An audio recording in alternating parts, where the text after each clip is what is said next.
II Navy pilot Lieutenant Frank Insero is back in his element. Skillfully commanding a 1941 military aircraft. We were well trained flying that airplane, and we had the best fighter plane. The Army had a great plane too, a P-51, but the Navy Corsair, the one I flew, was excellent. It had a lot of power, it was fast. We met Frank in Greenland, where he had the chance to fly this 1941 M3 World War II biplane. This is the same aircraft he trained in as a young aviator during the war. It was known as the Yellow Bird or the Yellow Peril. At nearly 101 years old, Frank easily recalls the details of those times, even when he enlisted more than 80 years ago. I was 18 and a half then, just the right age. You couldn't be under. You could be up to 26.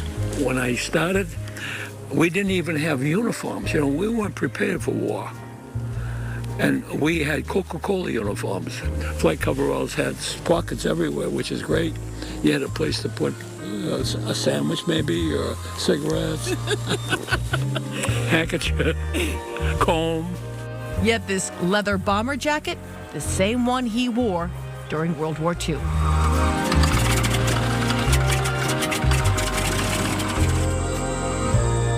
So what brings Frank and his 5 children to skyline banners and biplanes? Frank likes to reminisce about his days of glory, and his kids are only too happy to fulfill that dream. Shall I put the hat on? Yeah. There you go. His Navy hat. Nice. These are Navy wings, This is the second time Frank has flown this Yellow Bird with aircraft owner Gene Gray. To prove he was flying, I went like this. I said, he's flying. Once Frank is behind the controls, it is second nature, and it brings him right back to flight school. That was quite an experience. And we used to fly in fields away from the base. You had to do all these different things. If you didn't, you got demerits. If you got demerits, out you go. For Frank's family, there was pride watching him take off and relief when he landed. Well, it was kind of boring for you guys. No, it wasn't. We couldn't wait to see you again. It was great. You rocked, Dad. Did you say hi to Mom up there? To see him get in a plane at 100 and fly is just like the best. Like, we're all so excited to be here today. It's a warm feeling you get that you're doing something for somebody that, that helps them relive their past. Frank's next goal, to get himself back on an aircraft carrier one day. For now, this is a day the Insero family won't likely forget. It's great to do something like this, I spent 20 years in an airplane, and it's no problem, flying a plane.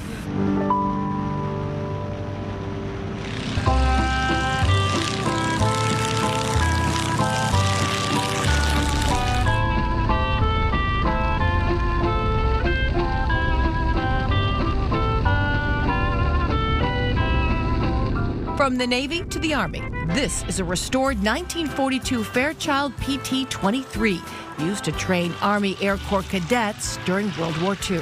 During World War II, they needed to train as many pilots as quickly as possible to get going for the war. So they designed this airplane to get cadets from first flight to flying by themselves solo as quickly as possible. Number 164 is parked at the Hampton Airfield in Northampton. This is home to the New England wing of the Commemorative Air Force. The mission, to maintain and fly World War II aircraft while honoring veterans. They refer to it as the cradle of World War II.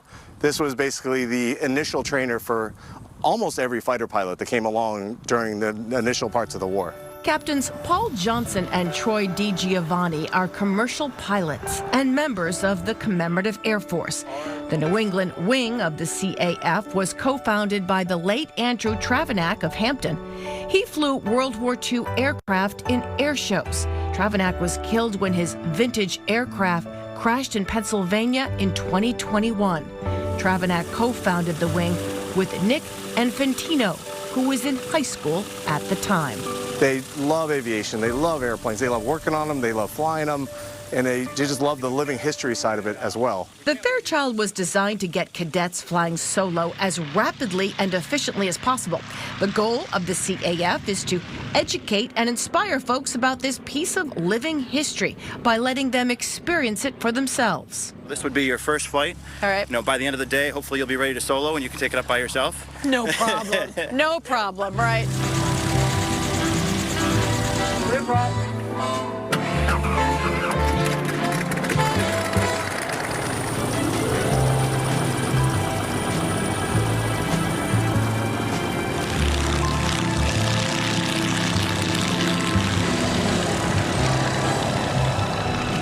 Blue skies dotted with clouds, bright sun, a perfect day for flying high above the seacoast. Sitting in the cockpit, imagining those young men learning the controls, uncertain of the future, but preparing to embark on missions that would change the course of history. The guys that trained on this airplane were flying propeller airplanes and shooting down German jets. That's how good of aviators they were with the propeller airplane. United by a love of aviation and history, members of the CAF are sharing their love of both, bringing the Fairchild to air shows around New England, hoping to inspire others.